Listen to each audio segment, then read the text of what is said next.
What is the impact of DeepSeek on India?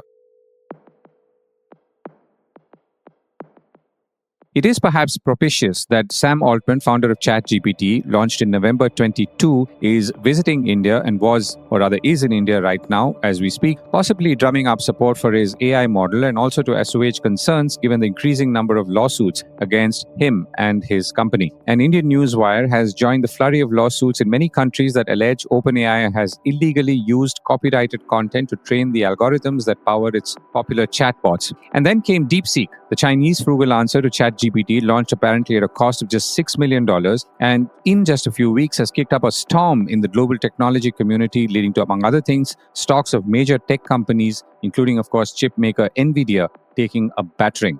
The big question for India is that if an AI model like DeepSeek, which is open source, is available at much lower cost, that's the software, and also needs much less computing power and therefore capital investment in chips and is accessible, how does that change the dynamics for India's IT industry and the potential users of AI technology? I reached out to Rajesh Nambiar, now president of IT industry body, National Association of Software and Services Companies, or Nasscom. Rajesh was earlier managing director and CEO of Cognizant Technology Solutions in India. And I began by asking him how he was seeing the impact of DeepSeek now that we've had a few days or a couple of weeks to digest its arrival. Well, it's very, very early days. The emergence of DeepSeek, especially the R1, there are version 3 and then there's also R1. It's really a strong reminder that AI innovation is no longer monopolized by a handful of tech companies, right? And that's what we saw over the period of time. Despite all the chip bans and export controls, etc., and also being a private Chinese company, there is no question that this is certainly a remarkable achievement from the DeepSeek side. And I believe that the rapid strides in AI research and the ability to build, highly competitive LLMs without massive GPU dependencies, that's what we saw. This totally disrupts the assumption that high compute costs are it'll continue to be a defining factor in the AI leadership, right? This challenges, of course, the existence of AI hierarchy, as we saw, and this signals the rise of new power centers in AI development. And I believe that, if at all, it teaches us two broad things. One, of course, is open systems will certainly outperform closed systems in AI specifically. Second one, I believe, Govind, is the constraints can be very, very useful, right? So engineers tend to actually operate best under constraints. So in my mind, these two are the useful lessons for us to take in some sense. As an India strategy, what do you think we should be?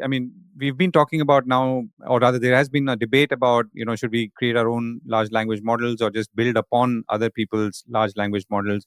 Where do you feel we should be, or which direction do you feel we should be headed in? Oftentimes, it's not necessarily one or the other. I think it's kind of both a little bit, and I can talk about it a little bit. But let's look at what really was the takeaway, if you may, from the DeepSeek experience, right? They really used a different approach to train, especially the R1 models, which is used to sort of by OpenAI, for example. It contrasts from the OpenAI method. The training actually involves less time, obviously, fewer AI accelerators, as we saw, and certainly less cost to develop. So they used this model called reinforcement learning, which basically means that DeepSeek, they used a large-scale reinforcement learning approach focused on sort of reasoning tasks and so on and so forth. And also they used very efficient knowledge transfer techniques. And their researchers successfully compressed capabilities into surprisingly models as small as like 1.5 billion parameters. Others are on way, way high in terms of how they use. And then, of course, this notion of what they call mixture of experts, or something that they call, that architecture also certainly made a big difference. So for India, to your question, I certainly believe that this is an opportunity and probably also a wake-up call in some sense, right? Because it reinforces the need for self-reliance in AI infrastructure, certainly talent development, of course, and more importantly, the open source collaboration, which I believe is one of the foundations, as we discussed earlier. Our government has already laid out plans, especially with the recent announcement setting up a massive AI infrastructure with the part of the AI mission, including a facility of 18,000 GPUs and hardware infrastructure that is sort of the heart of creating AI, essentially to build a homegrown AI systems that understands India's very unique challenge, unique cultural nuances, and of course the needs of our country. And I believe that we also heard that from the finance minister's budget speech, announcing substantial increase of allocation towards AI mission. It was about 173 crores, even though 400 crores were allocated. Last year to this year, it will be about 2,000 crores. Of course, much of this is expected to go towards building LLMs, along with setting up of centers of excellence, as you saw that in the budget speech as well, all of that. Now, coming to what we should really do, LLMs versus application development, etc., as some folks would say, I think the competition is not just about being who creates better chatbots or agents or AI systems. I think these are merely tools and probably different steps to an ultimate goal. The real objective is, of course, achieving the advanced AI, AGI, etc., that can really match or surpass the human performance across various domains, right? So when that level of capability is reached, it will lead to profound and widespread disruptions across industries. And we are getting very, very close to that reality in some sense. I believe that LLMs alone don't create value unless they translate into real world product and services. You looked at, for instance, the AI mission in India. They have multiple approaches, starting from compute to application challenges, safe and trusted tools, foundational model creation, which is what was called innovation center, and of course, skilling, apart from many other objectives that they had. So the sweet spot is going to be a little bit of a dual pronged approach, as I said before. Developing a little bit India centric, not necessarily India based LLMs, but India centric LLMs, while aggressively integrating this AI into our enterprise, startup, public sector ecosystems, and so on. This will, of course, ensure that AI does not remain as an isolated research endeavor, but certainly translates into tangible natural progress. So it's a bit of both in my mind. Right. So let me ask you the enterprise question. So, given now that we've seen DeepSeek and it's clearly or seemingly much lower resource call, what does that mean for enterprises who have been thinking about integrating AI for business outcomes? Assuming that business outcomes are now much clearer in terms of what they could have done with AI, would they be able to do more, or will they still have to be? I mean, do they still have to get clarity on what business outcomes do they actually want to achieve? If you start from the problem statement and work backwards, I think it'll be more useful, right? Otherwise, if people will jump onto this as a yet another technology tool, and then they may not end up where we really want these enterprises to do. Certainly, the open source nature of DeepSeek's model will present a very, very unique chance for Indian developers, certainly innovate and create very indigenous AI solutions, right? And the open source nature of DeepSeek truly fosters collaboration and innovation. So obviously building on its model creates a sort of a virtuous cycle of improvement and adaptation, very stark contrast to the proprietary models of many Western companies that we saw in the last whatever number of months and couple of years, if you may.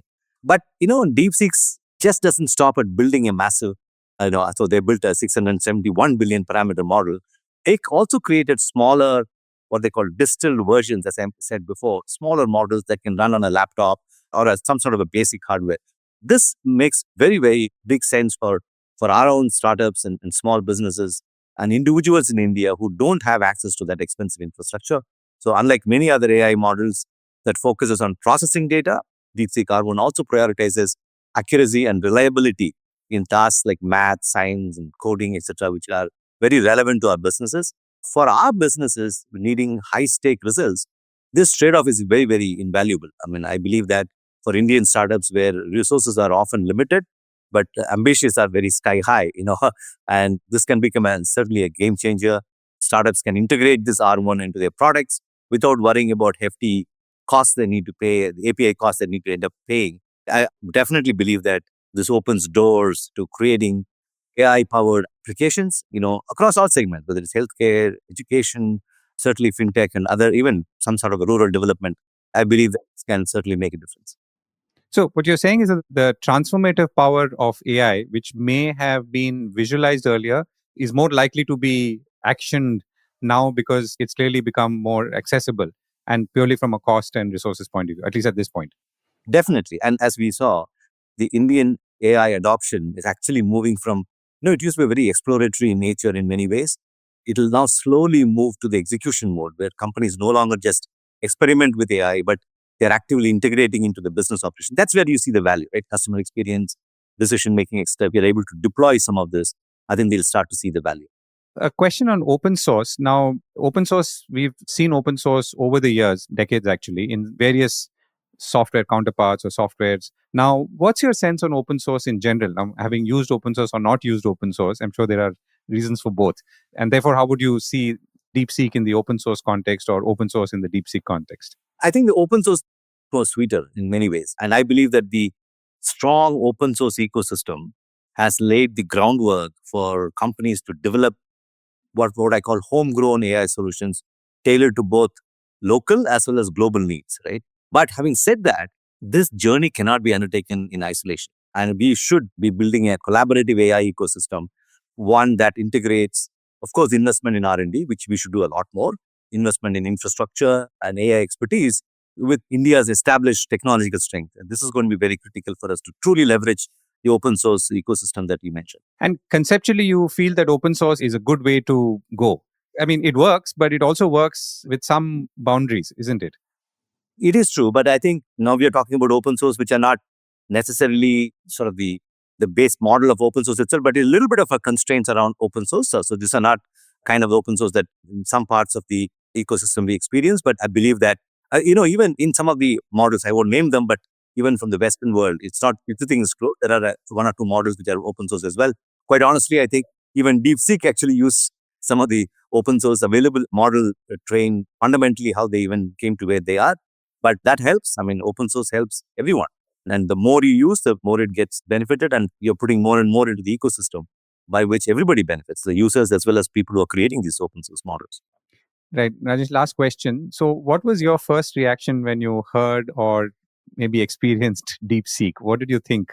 I just couldn't compliment them. So you believed it, and then you felt, oh, I mean, but did you believe it? I mean, was there still shock and surprise? There was a little bit of a skepticism, I must say, for the first 24 hours or so to say that, is it real? Is it exactly what they, even today, for example, a lot of people question whether the cost at which they actually implemented is it real or not? Is there some way they would have gotten some help from the government, etc., to make what they did? Certainly, I mean, because it is a phenomenal achievement, as I mentioned before, with so much of constraints and so much of constraints put around them, whether it is the access to real compute power, access to certain chips, the restriction that the US government had imposed on China and so on and so forth. So it is a little bit of unbelievable. But at the same time, now we know that it is for real. Certainly, I think there's enough amount of testing which is done on this, shows that this is something which all of us should leverage. And I have seen, including our own broader advocacy groups, and we're looking at DeepSeek very, very seriously. I think they've certainly come off all of those initial skepticism which came about the moment it was announced. I believe it's a phenomenal achievement by this company. Rajesh, thank you so much for joining me. Thank you, Govind. Really appreciate it. Meanwhile, India's finance ministry has asked its employees to avoid using AI tools like ChatGPT and DeepSeek for official purposes, citing risks posed to confidentiality of government documents and data, according to an internal advisory. Reuters says countries like Australia and Italy have already placed similar restrictions on the use of DeepSeek, citing data security risks.